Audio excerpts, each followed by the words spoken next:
Good morning. I don't have a lot of injury updates. Hope to have some news on Coleccio Semele and Carl Joseph here later today, but I'll be happy to answer any questions that I can. So, waiting until Thursday night to fly to London, what went into that decision, and why are you guys approaching it that way as opposed to going over for the whole week?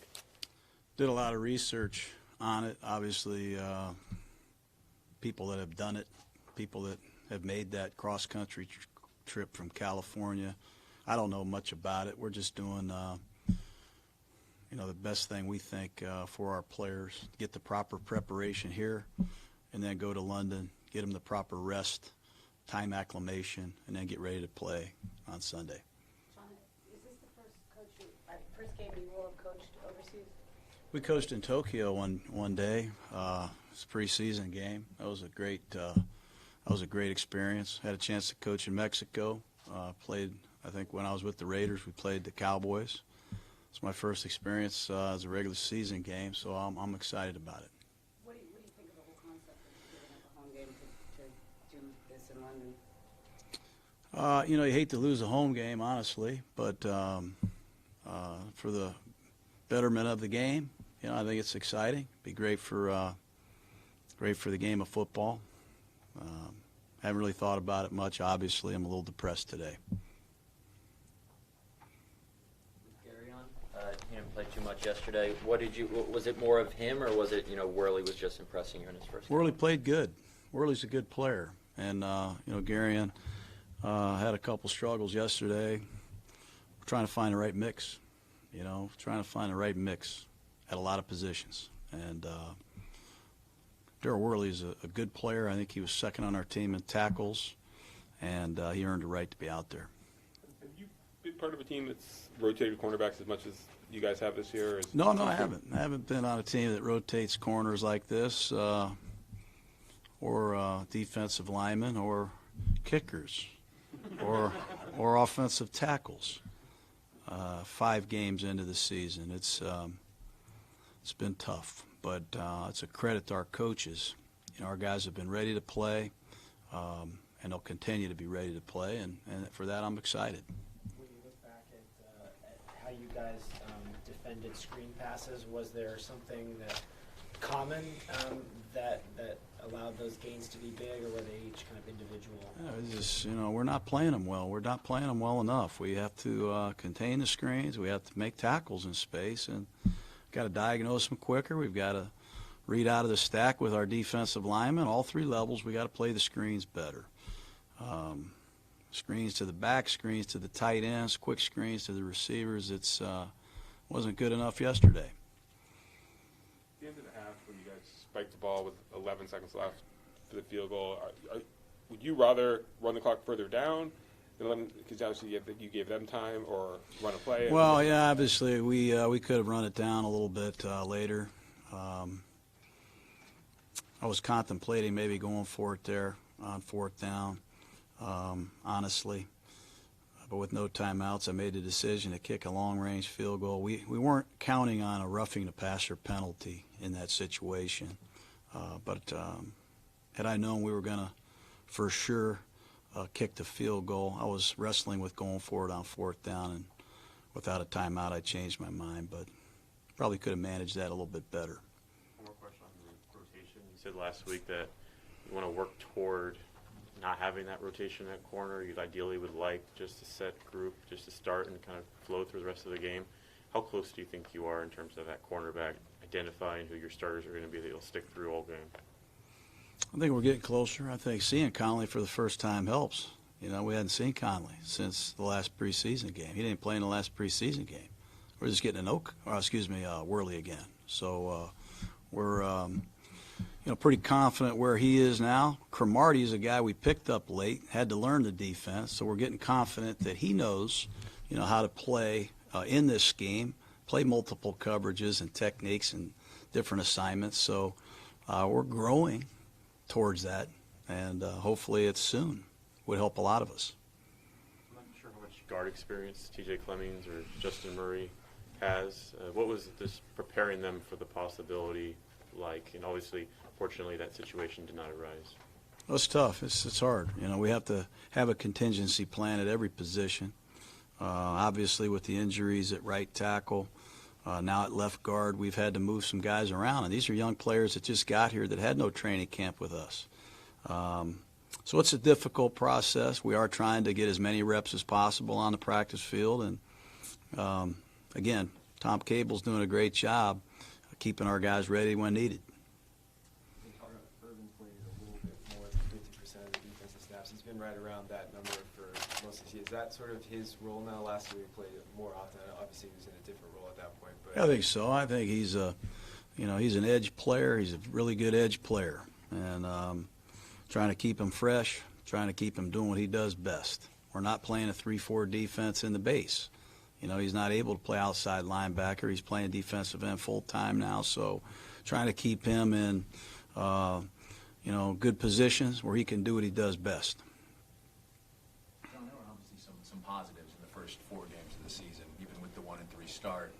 But then yesterday it seemed like there was a total breakdown in all 3 phases of the game. Is it hard to recover from that, or is each game its own story? I think there's a lot of good things, honestly, that happened yesterday. I mean, the scoreboard was lousy. Field position was bad. We gave up some big plays, which was not good. Terrible interception in the red zone. You know, there's some negative things that are still resonating with me and Raider Nation. But Brandon Parker did some good things. That was his first start in history. I'm proud of what he did. P.J. Hall made a couple plays. He's a rookie. You know, we played 8 rookies yesterday at key positions, and I'm proud of what they did. Feliciano did some good things in his first start at left guard. Derek Carr had a couple bad plays that are bad that he needs to correct, and he will correct. But there were some good things. And I'm going to continue to emphasize the good and do everything I can to fix the things that are bad, because most of the things that are bad, my fingerprints are all over. Derek, I think it's 5 interceptions now on first down this year. Is there, in terms of the risk reward of when you want the quarterback to take a risk, is first down a spot where you need to be more careful? Because obviously, you know, throwing a completion, you still have a chance, as opposed to maybe later in the downs where Interceptions are bad on any down. You know, first down, second down, third down. He's too good a player to throw any. And I believe that. I think we can correct these interceptions, and we're going to correct these interceptions. I think he's aggressive, coaching him to be aggressive. We feel like we've got some good shot plays. We've got some good receivers. But I think we can tone down some of that aggressiveness. But we got to eliminate the turnovers. We have to win the turnover battle to be a great football team. And right now we're turning the ball over too many times, and we're not getting the ball back. You guys have put such a focus on that. It's been a point of emphasis all off season and into the regular season. What have you made of just the lack of takeaways thus far defensively? Just start there. Well, it starts with pressure on a quarterback. You know, we got to get more pressure on a quarterback. We got to force them to make some bad decisions. You know, we got to make that guy unload it when he doesn't want to. We got to disrupt the timing. We got to knock him off the spot. We have to do better. And when somebody catches it, we got to get 3 or 4 guys to the ball. And we got to unload on the ball carrier. We got to rip it out, break it out. We got to do whatever it takes to get the ball back. And that's what every team in the league is saying. And talk is cheap. We just got to keep working, keep emphasizing, and keep getting better. When you're blitzing and being aggressive to try to make the quarterback uncomfortable, there were a couple times Sunday where that's when the short pass to Eckler happened. That's when the screen to Melvin Gordon happened. How does that balance between being aggressive but also the antidote? It's the same thing. You know, if you're aggressive on defense, you tend to blitz. And when you blitz, you put pressure on some other aspects of your defense. And, linebackers got to cover the back out, right? Safety's got to cover the tight end. If you break containment, you got to make sure you plaster and hold your man, because Rivers can buy time and look down the field. So, look, it's a combination of all that. But we'll continue to work hard. We'll try to make the corrections. after the interception after 1, it looked like Lynch, while he was still on the field, took off his helmet and made as if he was going to throw it in the air. He didn't. But do you have any problem with that reaction? You see that? No, I don't. I don't want to see him. I don't want to see anybody get upset. I want everybody to be happy. It won't be the last pass I call on 1st and goal either. I think that's the best time to throw down there. I regret that it was intercepted. It turns out to be a horrible call. But we were down 20-3. Melvin Ingram's our middle linebacker and a jam front. I wanted to throw a play-action pass on the 1 foot line. And my opinion is it shouldn't have been intercepted. We shouldn't do that right down there, but we did. And Lynch is frustrated. I think I threw my visor and my headset. So I think he and I have a lot in common. When you talk about the positive, do you view Colton's performance just in playing as a positive, or do you kind of take it with a grain of salt just because some of the struggles? Or how much would you attribute I think that he's to playing injury? great. I think he's doing a lot of great things. You know, he missed.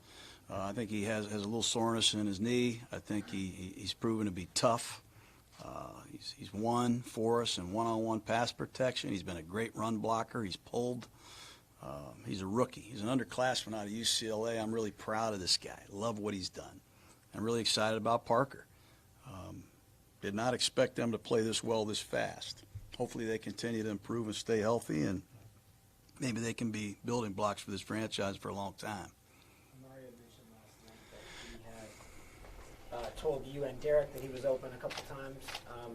Would you consider that unusual? And when you look back at the tape, maybe was he creating enough separation to be worthy of more than one target? Yeah, he was open a couple times. You know, we got a lot of good receivers on this team. You know, I think we've got 7 or 8 receivers with 10 catches or more. You know, we want to get Martavis involved. We want to get Jordy Nelson involved. Jordy's a very good player. Jared Cook's having a heck of a year for us. You know, Coop is a good player, and he's had 2 games with over 100 yards in 5 games. So hopefully this week we get him the ball more. Tom, you said you're a little depressed today. Is this taking its toll on you? No, I just don't like to lose. You know, I think we have work to do. There's not enough time in the day to do it. So I'm depressed. I'm tired. You know, I'm tired. I want to win. I want to do better. And we got to get back to work here.